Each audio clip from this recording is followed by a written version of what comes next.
My name is Marirose Morris.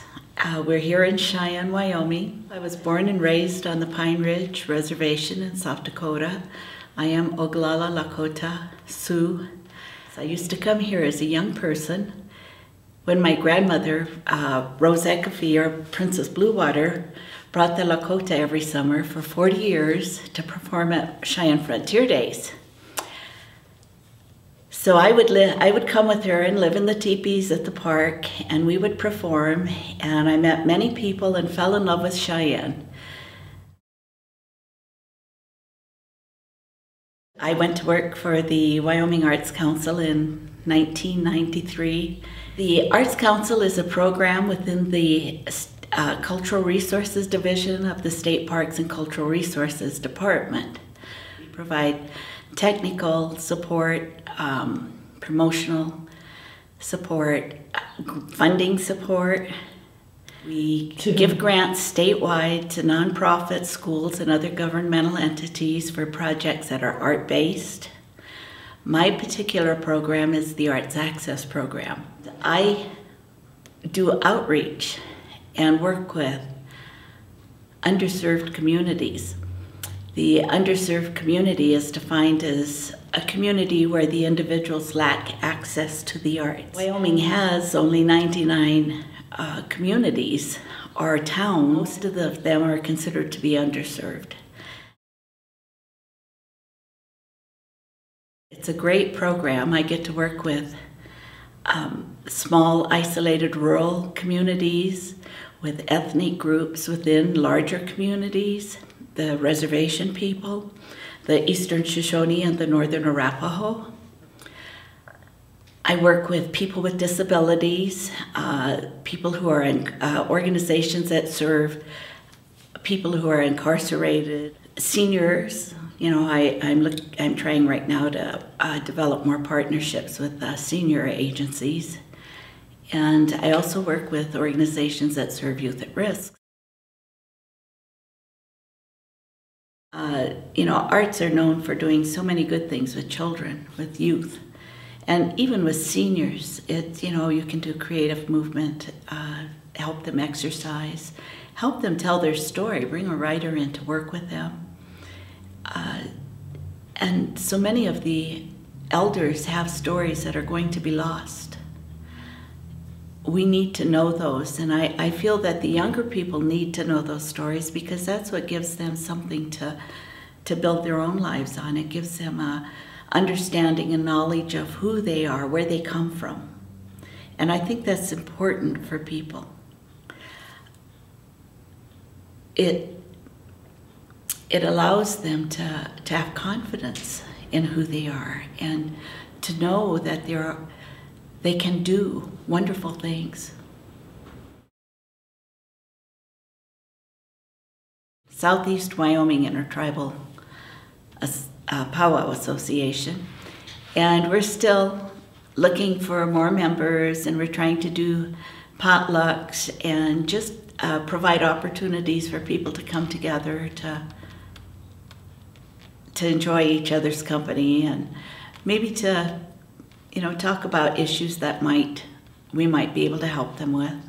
And we're trying eventually, our long-range goal is to be able to support a powwow in Cheyenne.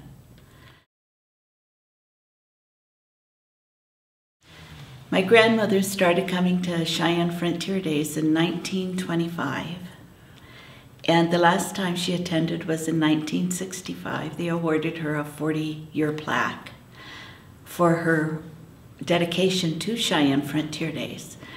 And Cheyenne Frontier Days is what they call the daddy of them all. It's a huge rodeo, and Native Americans have been part of that rodeo since the early days. I believe Bill Cody came one year and was in the parade, and I believe he may have brought some Native Americans with him, or he suggested it, but I think it all started in the early years where Native Americans were a part of the celebration. And right now the dancers and singers from the Wind River Reservation are they're performing at Frontier Days. They come and they live in the Indian village in teepees and perform for the public. It's quite wonderful. Bob and I, that's my husband, a lot of what I enjoy in life has been because he has encouraged me. It's wonderful being a part of a partnership like that. Oh, I have 5 children. You know, all of them go in and they try to create opportunities for their Native American opportunities within their schools. They've all danced, you know, at different times in their life. They attend powwows, and they'll do presentations in their kids' schools. They visit the reservation occasionally, so we're proud of them all. There can be communities within a community, religious communities, ethnic communities. There's a community of disability, you know, the disabled world. There are all these communities. I don't think you can live without being part of a community. It allows life enrichment. It allows a lot of satisfaction, whether it's just working within your own small neighborhood community on cleanup crews, or if it's helping your local school community, volunteering to read in a classroom.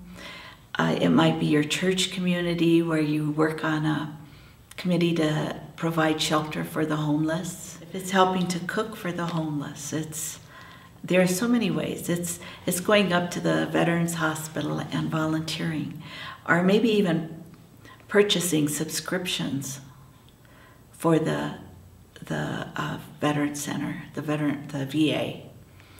It could mean just walking,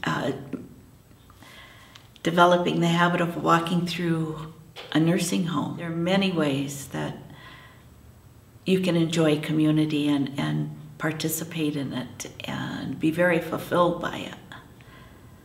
I think life is about giving to others.